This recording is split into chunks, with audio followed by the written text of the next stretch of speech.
Hello student, कैसे हैं आप सभी। आई होप कि सब अच्छे होंगे और एग्ज़ाम की तैयारी बेहतर तरीके से कर रहे होंगे। अब तो आपका एडमिट कार्ड भी आ चुका होगा, तो जो जो अभी तक एग्ज़ाम को लेकर सीरियस नहीं थे तो कृपया सीरियस हो जाएं, वरना एग्ज़ाम में बहुत पछताएंगे। ठीक है, तो क्लास 10 का जो है हम लोग इम्पोर्टेंट क्वेश्चन लेके आए हैं SST का। चलिए तो देखते हैं बिना टाइम गवाए।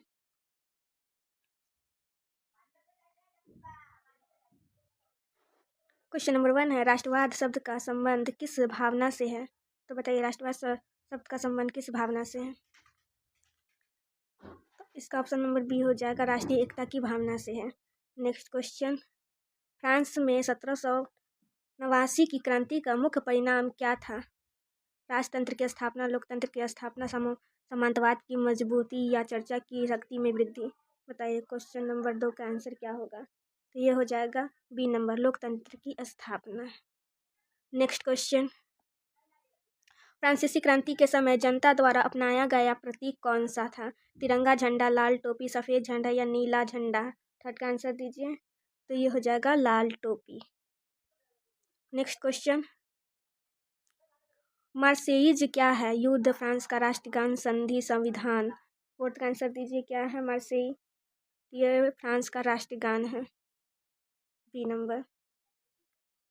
नेक्स्ट क्वेश्चन, जर्मनी के एकीकरण में प्रमुख भूमिका किसने निभाई है। बताइए, मेटरनिख ने, बिस्मार्क ने, मेजनी ने या गैरीबाल्डी ने। 5 का आंसर दीजिए। तो ये हो जाएगा बी, बिस्मार्क ने। नेक्स्ट क्वेश्चन, इटली के एकीकरण का प्रमुख नेता कौन था। हिटलर, नेपोलियन, गैरीबाल्डी या बिस्मार्क। 6 का आंसर दीजिए। ये हो जाएगा सी नंबर, गैरीबाल्डी था। नेक्स्ट क्वेश्चन, यंग इटली आंदोलन की स्थापना किसने की। गैरीबाल्डी, बेंचनी, बिस्मार्क या मेटरनिख। यंग इटली के आंदोलन की जो स्थापना किसने की थी। 7 का आंसर दीजिए। तो ये मेजनी ने की थी, B number answer. Next question, राष्ट्रवाद का युग पुस्तक किस इतिहासकार द्वारा लिखी गई है। रोमिला थापर, एरिक हर्ब्स बर्म, रामचंद्र गुहा या विपिन चंद्र। 8 का आंसर दीजिए आप लोग। तो ये हो जाएगा एरिक हर्ब्स बर्म ने, बी नंबर। नेक्स्ट क्वेश्चन, 19वीं शताब्दी में राष्ट्रवाद के विकास में किस वर्ग की प्रमुख भूमिका थी। किसान, मजदूर, मध्य वर्ग या सामंत। 9 का आंसर दीजिए, क्या हो जाएगा। तो ये हो जाएगा मध्य वर्ग की, C number answer. Next question, Napoleon द्वारा लागू की गई सिविल कोड को किस नाम से जाना जाता है। बताइए किस नाम से जाना जाता है। नेपोलियन संहिता, दास संहिता, लोकतंत्र संहिता या चर्च कानून। किससे जाना जाता है। तो ये नेपोलियन संहिता के नाम से जाना जाता है, ए नंबर। नेक्स्ट क्वेश्चन, 19वीं शताब्दी में राष्ट्रवाद का नेतृत्व किस वर्ग ने किया। किसान, मजदूर, मध्य वर्ग या सामंत ने। 11 का आंसर दीजिए। तो ये हो जाएगा सी, मध्य वर्ग ने किया था। नेक्स्ट क्वेश्चन, फ्रांस में राजशाही का अंत कब हुआ। 1774 में, 1789 में, 1815 में, 1848 में।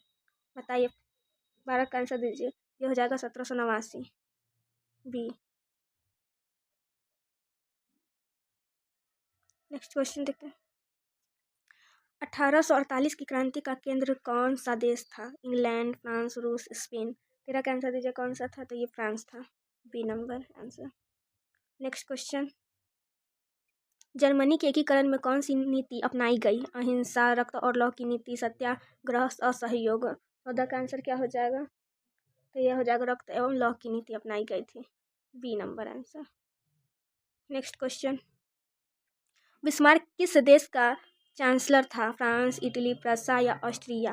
बिस्मार्क किस देश का चांसलर था। तो ये प्रसा का चांसलर था, C number answer. Next question, Italy पहले कितने राज्यों में बटा हुआ था। 3, 5, 7 या 9। तो इटली पहले 7 राज्यों में बटा हुआ था, सी नंबर आंसर। 7 में बटा था, ठीक है। नेक्स्ट क्वेश्चन, रोम किस देश की राजधानी बना। फ्रांस, जर्मनी, इटली, रूस। रोम किस देश की राजधानी बना है। बताइए 17 का। तो ये इटली की राजधानी बना है, C number. Next question, Austria Hungary साम्राज्य किस महाद्वीप में था। एशिया, अफ्रीका, यूरोप या अमेरिका। 18 का आंसर दीजिए। तो ये यूरोप हो जाएगा, सी नंबर इसका आंसर। नेक्स्ट क्वेश्चन, राष्ट्रवाद के प्रसार में किस भाषा की भूमिका रही। स्थानीय भाषा, विदेशी भाषा, लैटिन या संस्कृत। 19 का आंसर दीजिए, क्या हो जाएगा। तो ये स्थानीय भाषा थी, A number option. Next question, Napoleon की हार कहाँ हुई? वाटलू, प्लासी, बक्सर या पेरिस? बताइए भी इसका क्या हो जाएगा। तो ये वाटलू में हुई थी। ए नंबर आंसर सही होगा। नेक्स्ट क्वेश्चन, वा वाटरलू का युद्ध कब हुआ? बताइए कब हुआ था। 1805, 1815, 1821, 1848? किसका आंसर दीजिए क्या हो जाएगा। तो ये 1815 में हुआ था। बी नंबर इसका आंसर हो जाएगा। नेक्स्ट क्वेश्चन, जर्मनी का एकीकरण कब हुआ? बताइए जर्मनी का एकीकरण कब हुआ था। वाइस का आंसर दीजिए। तो ये हो जाएगा 1871 में हुआ था जर्मनी का एकीकरण। नेक्स्ट क्वेश्चन, इटली का एकीकरण कब पूरा हुआ था? बताइए 1848, 1861, 1871 या 1890? तो इसका आंसर दीजिए क्या हो जाएगा। तो ये हो जाएगा 1861 में हुआ था। नेक्स्ट क्वेश्चन, राष्ट्रवाद का विरोध किसने किया? राष्ट्रवाद का विरोध किसने किया था? बताइए। मध्य वर्ग, सामंती वर्ग, मजदूर या किसान? तो ये सामंती वर्ग ने किया था। बी नंबर इसका आंसर हो जाएगा।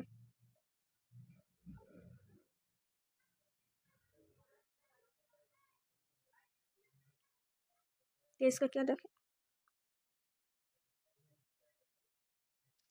24 हो गया, 25 देखिए। फ्रांसीसी क्रांति का नारा क्या था? सत्य और अहिंसा, स्वतंत्रता, समानता, बंधुत्व या जय जवान या इनकलाब जिंदाबाद? 25 नंबर को बताइए क्या हो जाएगा आंसर। तो ये हो जाएगा बी नंबर, स्वतंत्रता, समानता, बंधुत्व। नेक्स्ट क्वेश्चन, भारतीय लोकतंत्र की सबसे प्रमुख विशेषता क्या है? राजतंत्र, तानाशाही, सार्वभौमिक, वयस्क मताधिकार या एक दलीय शासन? बताइए भारतीय लोकतंत्र की सबसे प्रमुख विशेषता क्या है। 26 का आंसर दीजिए। तो ये हो जाएगा सी नंबर, सार्वभौमिक वयस्क मताधिकार। नेक्स्ट क्वेश्चन, भारतीय संविधान को लागू किया गया था। बताइए भारतीय संविधान को कब लागू किया गया था? 15 अगस्त 1947, 26 जनवरी 1950, 2 अक्टूबर 1950, 26 नवंबर 1949 को? तो 27 का आंसर हो जाएगा बी नंबर, 26 जनवरी 1950 को लागू किया गया था। नेक्स्ट क्वेश्चन, राजनीतिक दलों का मुख्य उद्देश्य क्या होता है? व्यापार करना, सत्ता प्राप्त करना, शिक्षा देना, न्याय कराना? 28 का आंसर दीजिए क्या हो जाएगा। तो ये हो जाएगा सत्ता प्राप्त करना, B number answer. Next question, Bharat में संघीय शासन प्रणाली का क्या अर्थ है? सभी शक्तियाँ केंद्र के पास होती है, सभी शक्तियाँ राज्यों के पास होती है, केंद्र और राज्यों के बीच शक्तियों का विभाजन या सेना द्वारा शासन? 29 का आंसर दीजिए क्या होगा। ये हो जाएगा सी नंबर, केंद्र और राज्यों के बीच शक्ति का विभाजन होता है, केंद्र और राज्य दोनों के बीच। नेक्स्ट क्वेश्चन, लोकतंत्र में जनता की भागीदारी का प्रमुख साधन क्या है? लोकतंत्र में जनता की भागीदारी का प्रमुख साधन क्या? आंदोलन, जनसभा, चुनाव या कानून? तो इसका आंसर दीजिए। तो ये हो जाएगा चुनाव, C number answer. Next question, लौह अयस्क का प्रमुख उत्पादक राज्य कौन सा है? बिहार, झारखंड, ओडिशा, पंजाब? 21 का आंसर दीजिए क्या हो जाएगा। तो ये हो जाएगा ओडिशा। नेक्स्ट क्वेश्चन, भारत का सबसे लंबा राष्ट्रीय राजमार्ग कौन सा है? NH1, NH44, NH7 या NH48? 32 का आंसर बताइए क्या हो जाएगा। तो ये हो जाएगा NH44, B number answer. Next question, Bharat में काली मिट्टी किस फसल के लिए सबसे उपयुक्त मानी जाती है? गेहूँ, चावल, कपास या चाय? तो ये हो जाएगा सी नंबर आंसर, कपास के लिए। नेक्स्ट क्वेश्चन, भारत में सबसे अधिक वर्षा किस क्षेत्र में होती है? राजस्थान, लेह लद्दाख, मेघालय का चेरापूंजी क्षेत्र या पंजाब? 34 का आंसर क्या हो जाएगा। तो ये हो जाएगा सी, मेघालय का चेरापूंजी क्षेत्र में। नेक्स्ट क्वेश्चन, जल संसाधन का मुख्य उद्देश्य क्या है? पर्यटक बढ़ाना, उद्योग विकसित करना, जल संरक्षण एवं प्रबंधन या खनन करना? 35 का आंसर दीजिए। तो ये हो जाएगा सी नंबर, जल संरक्षण एवं प्रबंधन। नेक्स्ट क्वेश्चन, भारत में मानसून का आगमन सबसे पहले किस राज्य में होता है? तमिलनाडु, केरल, पश्चिम बंगाल या गुजरात? 36 का आंसर दीजिए क्या होगा। तो ये हो जाएगा केरल से होता है। नेक्स्ट क्वेश्चन, आर्थिक विकास का सबसे उपयुक्त संकेत कौन सा है? कुल जनसंख्या, प्रति व्यक्ति आय, साक्षरता दर या बेरोजगार दर? बताइए क्या हो जाएगा। 37 का आंसर दीजिए। तो ये हो जाएगा प्रति व्यक्ति आय। नेक्स्ट क्वेश्चन, भारत में मुद्रा जारी करने का अधिकार किसके पास है? बताइए मुद्रा जारी करने का जो अधिकार किसके पास है? भारत सरकार, स्टेट बैंक ऑफ इंडिया, भारतीय रिजर्व बैंक या वाणिज्य बैंक? 38 का आंसर दीजिए क्या हो जाएगा। तो ये है सी नंबर, भारतीय रिजर्व बैंक के पास है। नेक्स्ट क्वेश्चन, संगठित क्षेत्र की एक प्रमुख विशेषता क्या है? कम मजदूरी, नौकरी की कोई सुरक्षा नहीं, निश्चित कार्य समय और वेतन, बाल श्रम? बताइए 39 का आंसर क्या हो जाएगा। तो ये हो जाएगा निश्चित कार्य समय और वेतन। C number. Next question, Bharat में प्राथमिक क्षेत्र का संबंध किससे है? उद्योग, सेवा, कृषि, व्यापार। भारत में प्राथमिक क्षेत्र का संबंध किससे है? तो ये है कृषि से है। सी नंबर इसका आंसर।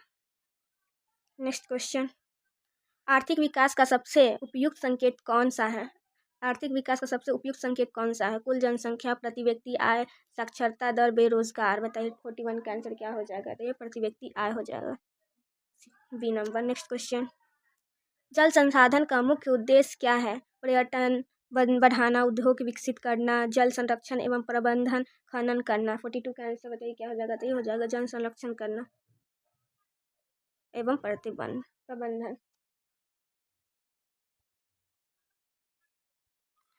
क्वेश्चन खत्म हो गया। तो बताइएगा कैसा लगा आपको class. Thank you so much.